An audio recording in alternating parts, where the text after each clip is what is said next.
اليوم أرحل وأترك ورائي فريقا قويا لا يخشى مواجهة الكبار. أشكر جلالة الملك، أشكر الجامعة، وأشكر اللاعبين خصوصا على حبهم لوطنهم الذي لولاهم لما وصلت لما وصلت إليه. وفي الأخير أشكر الجماهير. أغادر منصبي بكل امتنان بعدما تشرفت بخدمة وطني.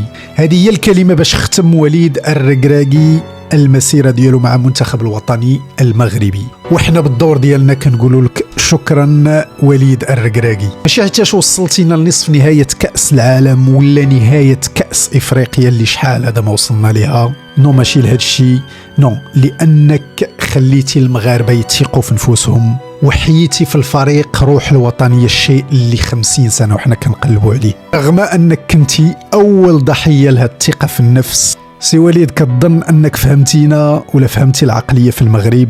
اسمح لي نقول لك أنك صعيب باش تفهمنا. لا بغيتي تفهمنا كان لك تعيش الطفولة ديالنا من الصغر ديالنا باش تفهم منين جاو بعض العقد. تخيل تبنيت لك ولدك كبدتك مشوية وبالعدم يا صاحبي، واكيد شفافك بغيتي تاكل لحمي ولا ظهري بالصحة والراحة، قصي مع راسك كل لحمي تتعي.